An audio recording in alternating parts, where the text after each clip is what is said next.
Pavani Silks శ్రీరస్తు శుభమస్తు sale ప్రతి 25,000 రూపాయల కొనుగోలుపై ఒక గోల్డ్ కాయిన్ ఉచితం.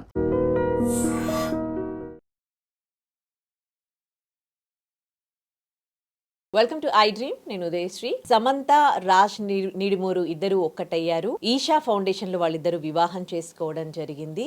భూతశుద్ధి వివాహం ఇది ఈషా ఫౌండేషన్ లో జరిగింది. అయితే వీరి వివాహం తర్వాత రాజ్ నిడిమూరు భార్య శ్యామలాదేవి ఒక ట్వీట్ చేశారు ట్విట్టర్లో. ఇప్పుడు అది హాట్ టాపిక్గా మారింది, వైరల్గా మారింది. ఇప్పుడు అందరూ అదే మాట్లాడుకుంటూ ఉన్నారు. దీనిపై మాట్లాడడానికి మనతో ఉన్నారు family counsellor, public speaker and motivational speaker Rajani Rama garu. మాట్లాడదాం. నమస్తే అమ్మ. నమస్తే ఉదయ. రాజ్ నిడిమూరు ఇది రెండవ వివాహం సమంత గారిని చేసుకోవడము. అందరూ సమంత ఫ్యాన్స్ అయితే చాలా చాలా హ్యాపీగా ఉన్నారు. తను చాలా డిప్రెషన్కి లోనై నుండే ఇప్పుడు రెండో పెళ్లి చేసుకుని తను హ్యాపీగా ఉంది. సో ఇలాంటి సందర్భంలో రాజ్ నిడిమూరు ఫస్ట్ వైఫ్కి డైవర్స్ ఇచ్చారు. అయిపోయి కూడా 2-3 years అయిపోయింది.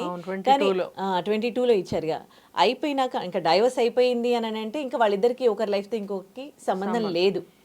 అలా ఆయన ఇంకో పెళ్లి చేసుకునే రైట్ ఆయనకు ఉంది, ఇంకో మ్యారేజ్ చేసుకునే రైట్ ఈవిడకు ఉంది. కానీ ఇలాంటి సందర్భంలో అంటే సమంత ఫ్యాన్స్ హర్ట్ అవుతారు కదా, శ్యామల గారు ఇలాంటి కమెంట్ చేయడం. సో దీనిపై మీరేమంటారు? ఏంటంటే అది కొంచెం కోపం అనమాట. రివెంజ్, తర్వాత జెలసీ.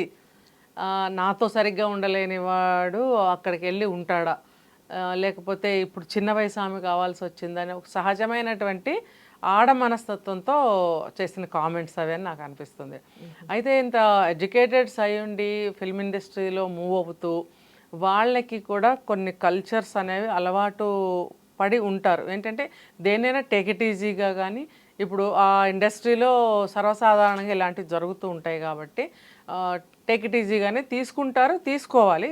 ఇంకొకటి ఏంటంటే తను వద్దు అనుకున్న తర్వాత ఇద్దరు అనుకునే డివోర్స్ తీసుకున్నప్పుడు అంటే ఎట్టి పరిస్థితుల్లో కంప్లీట్గా ఇంకా నువ్వు నేను కలిసి ఉండలేము, విడిపోదామంటే విడిపోదాము అని కరాఖండిగా ఖచ్చితంగా అనుకున్న తర్వాతే వాళ్ళు ప్రొసీడ్ అయి ఉంటారు. అండర్స్టాండింగ్తో అయ్యే ఉంటాయి. చిన్నపిల్లలు ఏం కాదు, ఇంత 50 years ఏజ్ వచ్చిన తర్వాత తీసుకున్న నిర్ణయమే. మరి అలాంటప్పుడు ఆ మైండ్ అనేది కంట్రోల్లో తను ఉండాలి.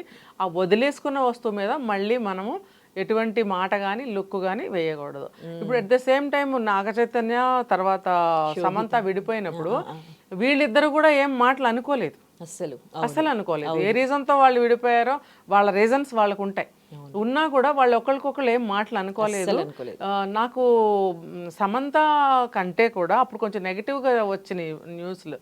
ఈవిడే వెళ్ళిపోయింది, ఏదో మూవీలో ఏదో యాక్ట్ చేస్తే నాగ చైతన్యకి నచ్చక వదిలే ఏదో వచ్చేసాయి. అవన్నీ ఎంతవరకు కరెక్ట్ రాంగ్ అనేది మనకు తెలియదు. కానీ నాగ చైతన్య మాత్రం ఎక్కడ ఒక కామెంట్ చేసినట్టు నాకైతే గుర్తులేదు, అస్సలు చేయలేదు. అది నేను అనుకున్నా. ఎంతసేపు సమంత సైడ్ ఇలా అంటున్నారు, నాగ చైతన్య ఎస్ అని ఎక్కడ అనలేదు అని ఇంట్లో మేము కూడా డిస్కస్ చేసుకున్నాం. అలాంటప్పుడు అంటే వీళ్ళు ఇంకా యంగ్లో ఉన్నారు. యంగ్లో ఉన్నప్పుడు ఇంకా అన్ని భావాలు ఉధృతంగా ఉంటాయి. కరెక్ట్. మరి వాళ్ళు ఒక ఏజ్కి వచ్చినప్పుడు ఒక అండర్స్టాండింగ్తో విడిపోయిన తర్వాత మళ్ళీ సపరేట్ ఇండివిజువల్ లైఫ్ వచ్చేసిన తర్వాత వాళ్ళ మీద కామెంట్స్ చేసే రైట్స్ ఎవరికి ఉండవు. అప్పుడు నీ ఇష్టం. ఇప్పుడు ఇతనితో కానీ ఈమెతో కానీ నీకు కుదరినప్పుడు నా ఇష్టంగా నేను బ్రతుకుతాను అని విడిపోయినప్పుడు, నా ఇష్టంగా నేను బ్రతుకుతున్నప్పుడు మళ్ళీ నువ్వు వచ్చి ఇంకో కామెంట్ అవసరం లేదు. అంటే కడుపు మంటతోటి, కోపంతో అనే మాటలు అనమాట అవన్నీ. ఇవి ఏంటంటే మళ్ళాంటి వాళ్ళకి పబ్లిక్కి మేత. అసలు వాళ్ళకి ఏం ఫరక్ పడదు. ఇక్కడ సమంత ఫ్యాన్స్ బాగా నచ్చుకుంటారు. డెస్పరేట్ పీపుల్ అంటే ఆవిడ ఆల్రెడీ చాలా సఫర్ అయిపోయింది. ఏది ఇప్పుడు హ్యాపీగా ఉంటుంది అంటే ఏంటి కామెంట్స్ అని. ఒక టైంలో చాలా నేను కూడా బాధపడ్డా సమంత గురించి. తను లోన్లీ అయిపోయింది. చాలా హాస్పిటల్ నుంచి కూడా కొన్ని మెసేజెస్ తను పెట్టింది. లోన్లీగా ఉన్నాను, హౌ టు క్రాస్ అట్లాంటివేవో పెట్టింది తను కూడా. మరి ట్రీట్మెంట్ తీసుకునేటప్పుడు చాలా ఇబ్బందులు పడింది తను. తనకి ఒక అనారోగ్యం చేసినప్పుడు హెల్ప్ కానీ నా అనేవాళ్ళు కానీ ఎవరు దగ్గర లేరు. ఒక డిప్రెషన్కి వెళ్ళిపోవడం, ఒక వైరాగ్యంలోకి వెళ్ళిపోవడము.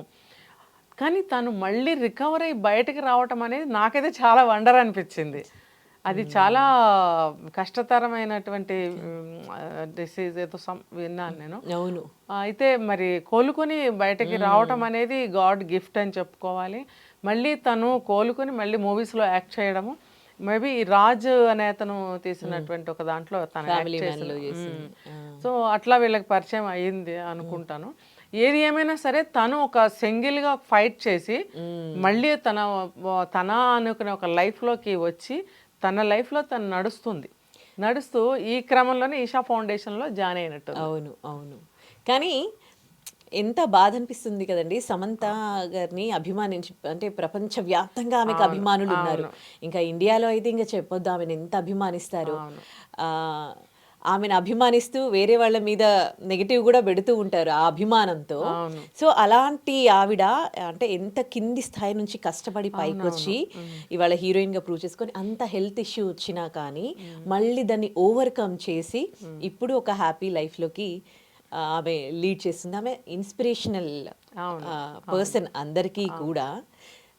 అంటే ఇంత అభిమానించే వాళ్ళు కూడా once upon a time they feel lonely అని అంటే, so how do you see this kind of things? కొన్ని సమయాల్లో అన్నీ ఉన్నప్పుడే సామెత చెప్తారు, బెల్లం ఉన్నప్పుడే ఈగలు చుట్టూ మూగుతాయని. అలాగే మనిషి అన్ని విధాలా బాగున్నప్పుడే, ఒక ఫేమ్లో ఉన్నప్పుడే చుట్టూ తిరుగుతారు జనం. ఆమెకి ఏమీ లేదు, ఒక సిక్ అయింది, లేకపోతే మనీ లేదా, లేకపోతే మనుషులు లేరా, ఆమెకు ఏ రకంగా చూసినా ఎవరు హెల్ప్ లేరా అన్నప్పుడు ఎవరికి వాళ్ళు వెనకంజే వేస్తారు. మానవ నైజం అది. ఇది ఎవరు దేవుళ్ళు కాదు ఇక్కడ, ఇది ఆ యుగం కానే కాదు. అమ్మో మనకెందుకులే, ఇప్పుడు ఏం ముట్టుకుంటే ఏం అంటుకోవాల్సి వస్తుందో, ఏం అంటుకుంటుందో, ఇలా అనుకుని అందరూ దూరంగా ఉండేవాళ్ళే. ఫిల్మ్ ఇండస్ట్రీలో మరి ఎంతమంది ముందుకు వచ్చి ఆమెకి ఏ విధమైనటువంటి సహాయం చేశారనేది నాకు కరెక్ట్గా ఇన్ఫర్మేషన్ తెలీదు, నేను ఎక్కువగా ఫాలో అవ్వలేదు.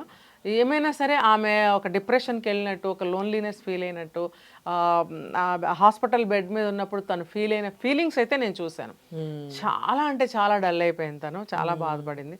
వాట్ ఎవర్ ఇట్, తను అందులో నుంచి బయటకు వచ్చింది, మళ్ళీ తను ఒక పునర్జన్మలాగా ఒక లైఫ్ లీడ్ చేస్తుంది. ఒక ఇప్పుడు ఎట్లా అంటే మీరు అడగకపోయిన చెప్తున్నా, ఈ మ్యారేజ్ అనేది అతను ఒక ఏజ్కి వచ్చాడు, అన్నీ చూశాడు లైఫ్లో. ఈ ఏజ్లో భార్యతో డిస్ప్యూట్స్ వచ్చాయి, ఎందుకు కుదరలేదు, వాళ్ళకి కుదరలేదు, విడిపోయినప్పుడు అతను కూడా ఒక టైప్ ఆఫ్ వైరాగ్యంలోనే ఉంటాడు. ఎంత బిజినెస్ మ్యాన్ అయినా కూడా, ఎంత మగాడైనా సరే అతనికి కూడా లోపల అనేది బాధ ఉంటుంది, ఒక వైరాగ్యం అనేది ఉంటుంది. అట్లానే సమంత కూడా ఒక డిప్రెషన్లోకి వెళ్ళి అనారోగ్యం పాలయ్యి ఎవరు లేని ఒంటరితనాన్ని అనుభవించి తను ఒకలాంటి వైరాగ్యానికి వచ్చిన మనిషే. కాబట్టి ఈ ఇద్దరు మనస్తత్వాలు ఇక్కడ కలిశాయి. ఇన్ బిట్వీన్ తను ఒక ఈషా ఫౌండేషన్లో జాయిన్ అయ్యి యోగా సిస్టమ్స్ అన్నీ నేర్చుకొని అందులో తను ఇన్వాల్వ్ అవ్వడము, తనకు అవి నచ్చడము, ఇట్లాంటివన్నీ జరగడం వల్ల తను ఆ సిస్టంలో మ్యారేజ్ చేసుకుంది అనేది అర్థమవుతుంది. రైట్. ఇప్పుడు తను హ్యాపీగా ఉండాలని కోరుకుందాం. ఎనీవేస్ ఖచ్చితంగా తన మ్యారీడ్ లైఫ్ బాగుండాలని నేను భగవంతుని కోరుకుంటున్నాను. రైట్, థ్యాంక్ యూ అమ్మా. Thank you. నిజంగా ప్రస్తుతం ఉన్నటువంటి సమాజం దేనికి ప్రయారిటీ ఇస్తుంది? ఆర్థిక సంబంధాల చుట్టూ మాత్రమే తిరుగుతోంది. మళ్ళీ మళ్ళీ ఎన్నికలంగానే చాలా విరక్తి కలుగుతాను. మంచి అనిపిస్తుంది కదా, లేడీస్ కూడా ఛాలెంజింగ్ జాబ్స్ చేసినప్పుడు చాలా బాగుంటది. ఫుడ్ డెలివరీ ఇవ్వటానికి వెళ్ళినటువంటి డెలివరీ బాయ్ అనిల్ పై కళ్ళ ముందు